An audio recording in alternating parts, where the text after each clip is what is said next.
So I just wanted to do a quick video on the topic of the 1962 Mexico City orphan source incident. Now, for those that don't know, an orphan source is when a radioactive source is lost, is stolen, or is otherwise missing.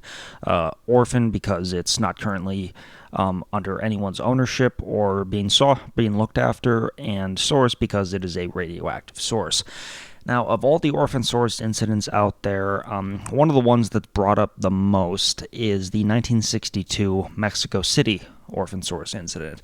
And to just give a brief background on this event, in 1962, a child brought home a radioactive capsule, that specifically a capsule of cobalt-60, which is a extremely radioactive, very heavy gamma emitter, and hence is very dangerous to be around.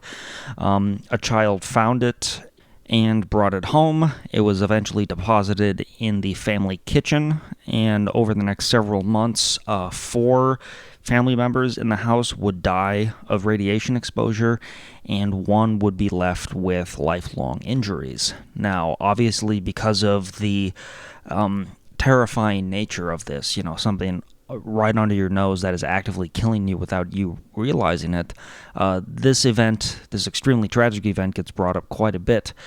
But most articles that I see and most mentions are very brief. They don't go into too much detail, and I was never really sure why that was. I guess I figured, it happened in 1962. It's not like going on in the mid-'80s where we.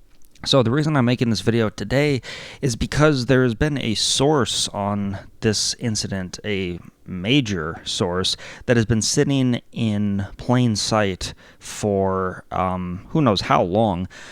It's just tucked towards the bottom of the references and sources on the Wikipedia article for this, but it is some of the original documentation that describes the exact circumstances of this event, not secondhand. It actually goes into excessive detail, and the title, if I recall correctly, is Observations of the Accidental Exposure of a Family to a Source of Cobalt-60. Then it goes on, this is from the U.S. Department of Energy's website, it goes on to list a series of doctors based out of Mexico, and then it goes into an absurd quantity of detail. This report is 93 pages long.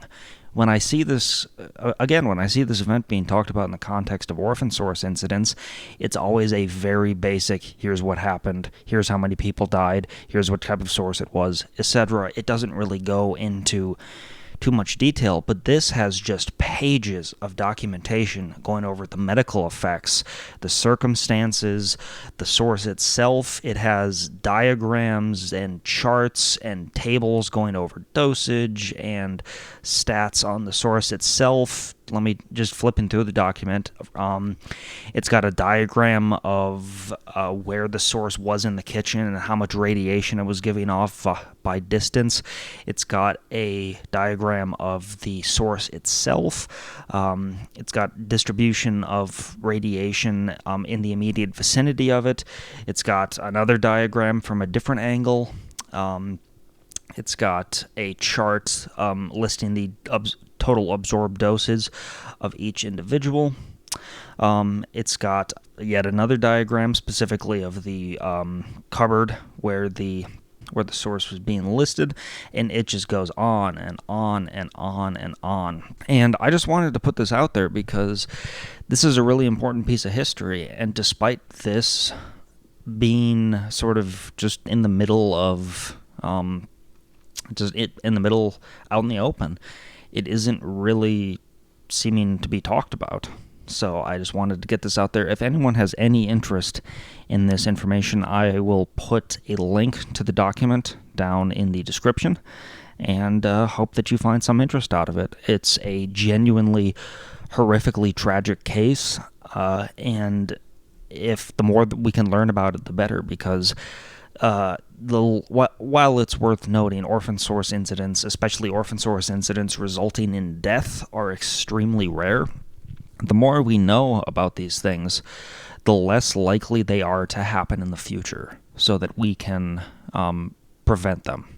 The more that we know, the less carnage and there will be, the less death there will be. So, if you're interested at all, I think it's worth your time. Thank you very much, and I hope you have a good day. Bye-bye.